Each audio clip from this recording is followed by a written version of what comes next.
Our next honoree tonight, Ed Mollenhoff.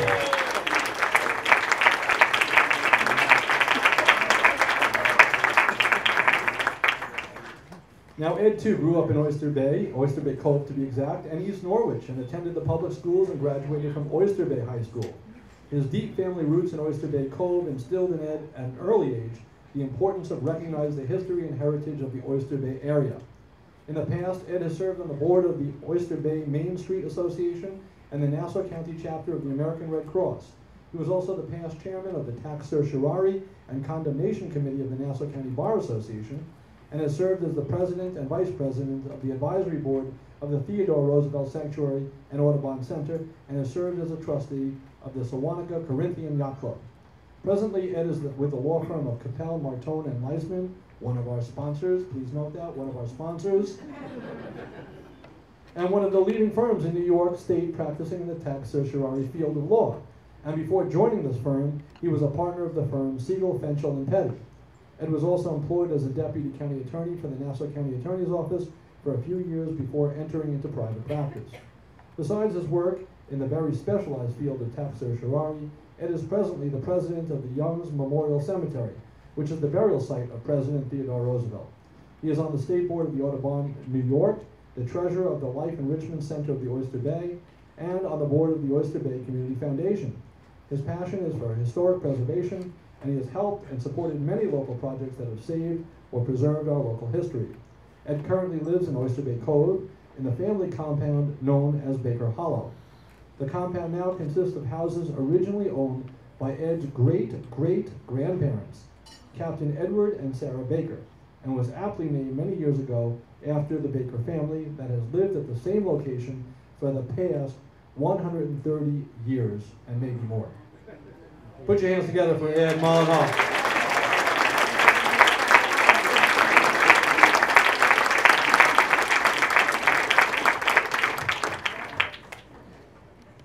Next up is Louis Randall Norris.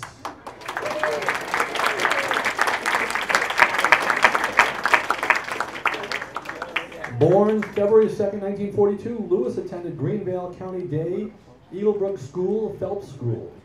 Thereafter, he spent 4 years in the U.S. Air Force before he went off to college. Louis was married in 1972 to Barbara Hanneman for 15 years, and they traveled extensively, sailing all over the West Coast, Caribbean, and New England.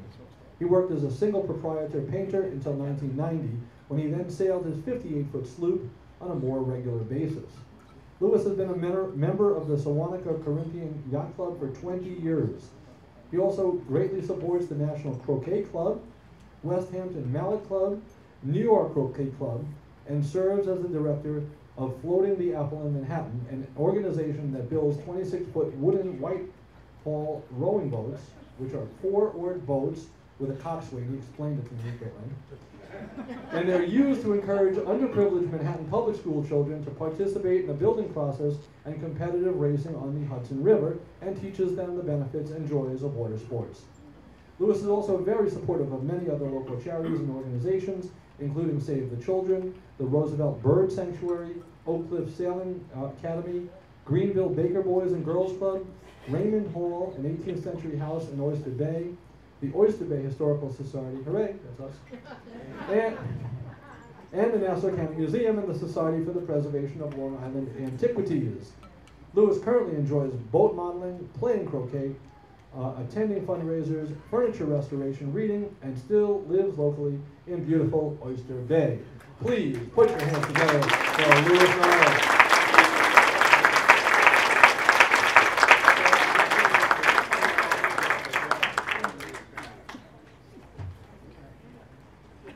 Our next honoree tonight is Michael Piccolo.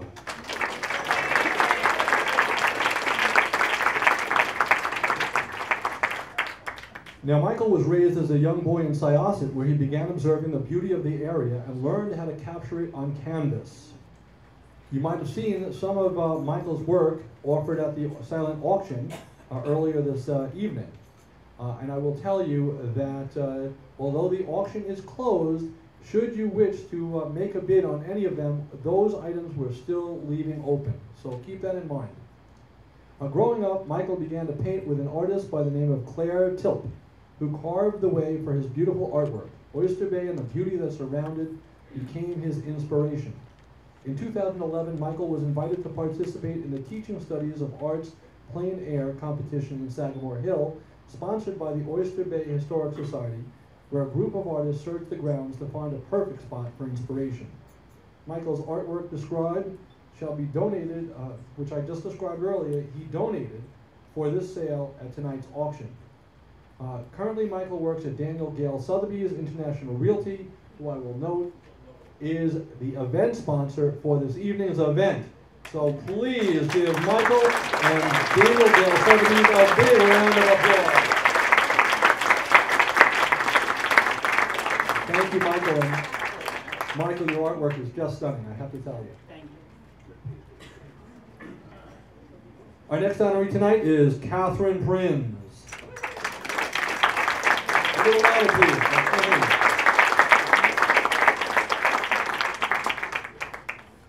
An Oyster Bay resident for over 20 years, Catherine was inspired to move to the area in part because of the abundance of local history and historic buildings. Catherine, a co-founder of the grassroots movement Save the Jewel by the Bay, where she worked to protect the historic residential buildings of the Oyster Bay Hamlet community. She also co-organized the Oyster Bay Hamlet Tree Preservation Committee to work with local residents, environmental organizations, the town of Oyster Bay officials, and local arborists to implement an updated and more relevant tree code. Catherine is keenly interested in the stewardship of the historic Oyster Bay community and ways to protect and preserve all that makes Oyster Bay a special place now and for the future.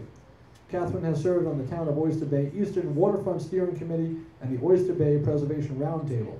In 2008, she was honored with a Woman of Distinction Award by the New York State Assemblyman Rob Walker. She is a member of the Oyster Bay East Norwich Chamber of Commerce and a volunteer at the Life Enrichment Center at Oyster Bay. Currently, Catherine is a professional musician, offering private lessons and ensembles for flutists and zither players of all ages at the Prinz Music Studio in Oyster Bay. In addition, she is a New York State licensed massage therapist and nationally certified for reflexology, operating Footprints Reflexology and Massage Therapy, also here in Oyster Bay. Thank you, Catherine, for all you've done.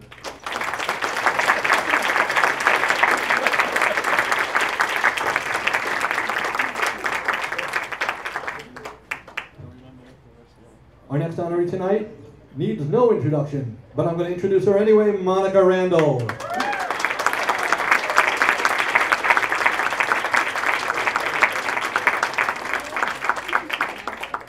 Monica is a historic preservationist and author who began photographing the doomed North Shore estates at the age of 14.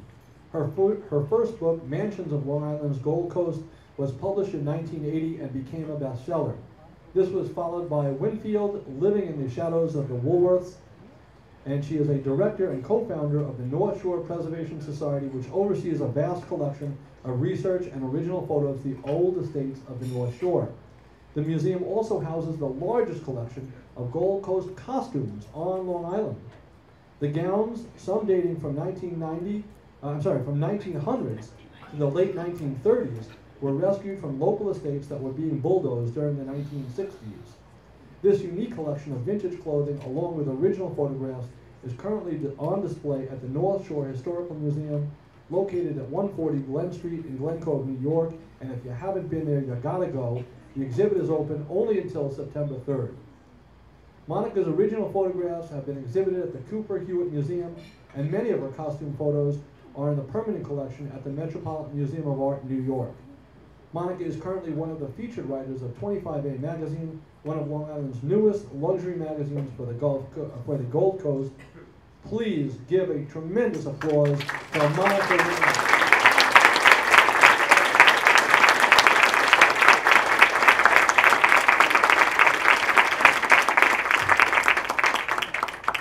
Has anybody seen Alice Smith? Oh, there she is. She moved. Alice Smith. Put your hands together for Alice Smith. Here she is.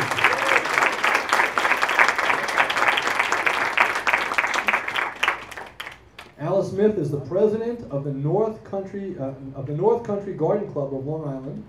which commits themselves to the preservation of Long Island history and heritage.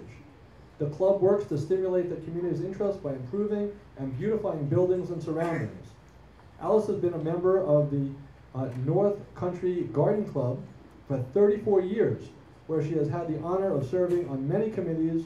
She has been twice the vice president and twice the president.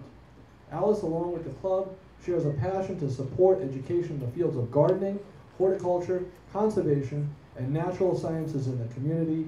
Please give another warm welcome and round of applause for Alice Smith.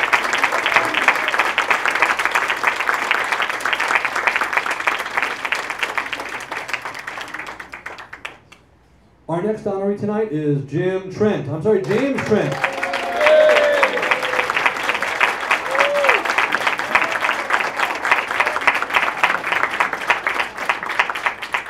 His friends call him Jim, and so I'm going to call him Jim too. Is that all right, Jim? All right. Jim is Brooklyn born, but has been living in Belrose since he was 5. When Jim was 12, he began attending meetings of the Creedmoor Civic Association, where he later became president, making him New York City's youngest civic president.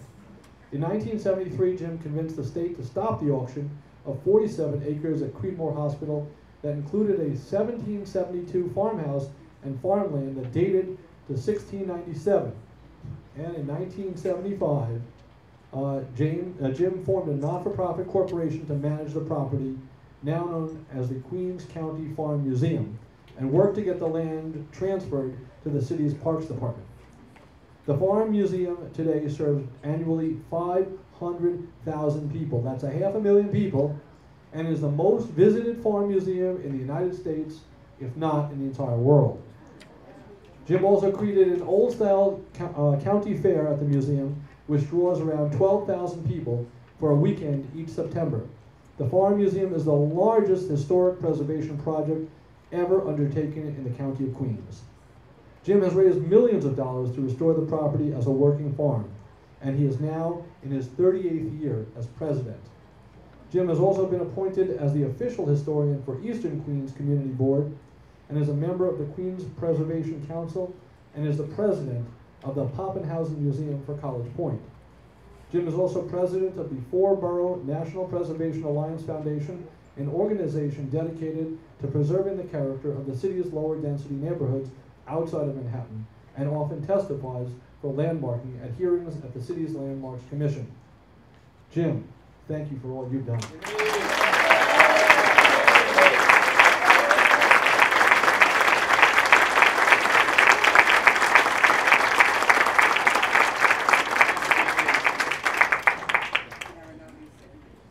Our final honoree tonight is Kathleen Bell Sir.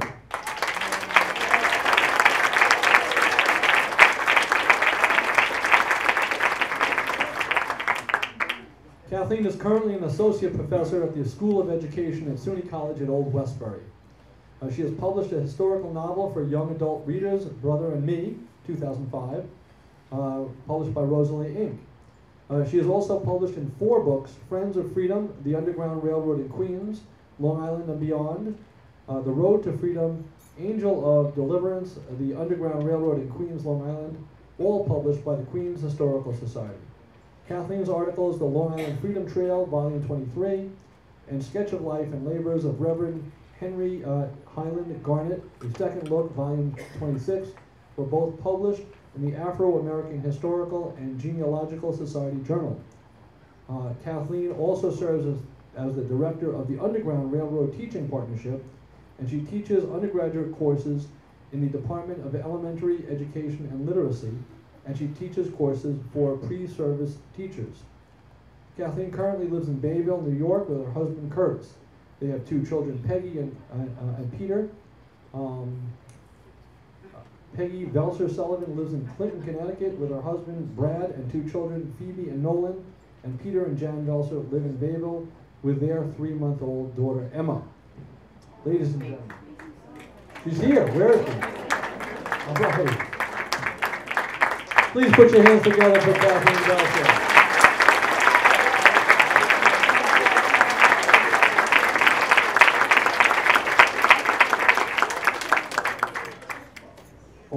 ladies and gentlemen, I'm going to, that concludes our honorees, our introduction of our honorees. I'm going to call Phil Blocklin up here for closing remarks. Where's Phil?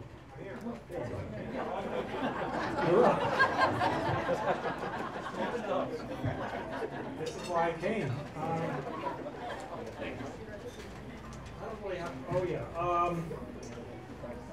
Seriously, thank you all, especially the honorees, but really thank everyone for the commitment that you have to what we do, to historic preservation, the interpretation of history. It really means a lot to us at the Oyster Bay Historical Society. Our very, very small but talented staff needs support like this, and we're very appreciative. Thank you to the Oyster Bay Historical Society in general, including the board members who are here and who serve as my boss. Apparently there's coffee and dessert. So, and also, yes, honorees must gather for group pictures. This is just like camp, right? Last day of camp. And we have someone from Judy Jacobs' office who is going to say a few words. And I'm done for the night. Thank you very much, folks.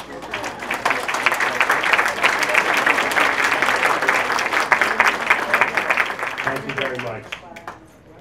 Can I just say, wow, am I impressed with those stories. Let's have another round of applause for all the honorees.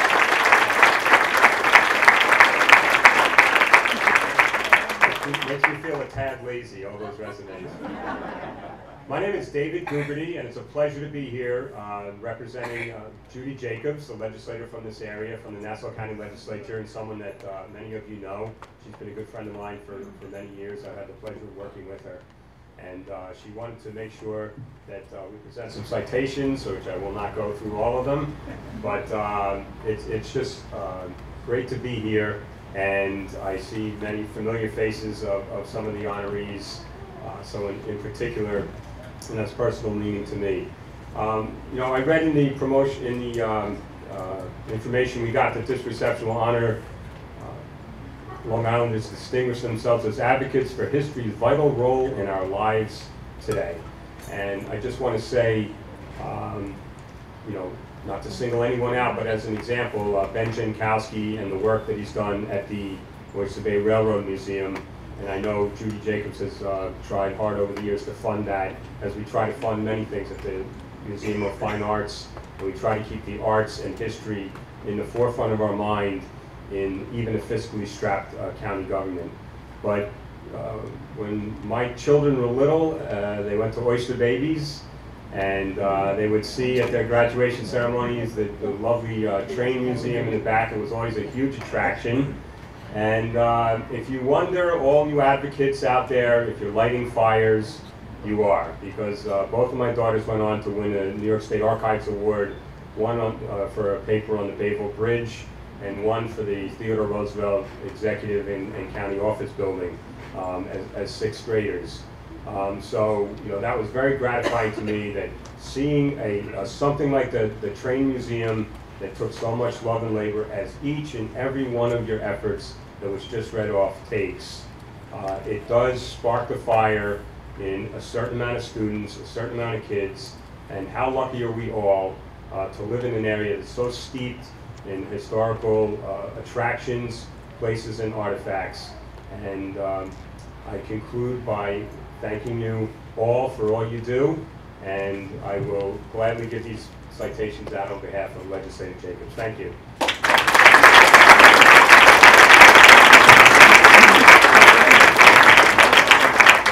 At this time, I'd ask all of our honorees to come up here for pictures and to receive their citations. And everyone else, I'd invite you for coffee and dessert at the back. Thank you so much.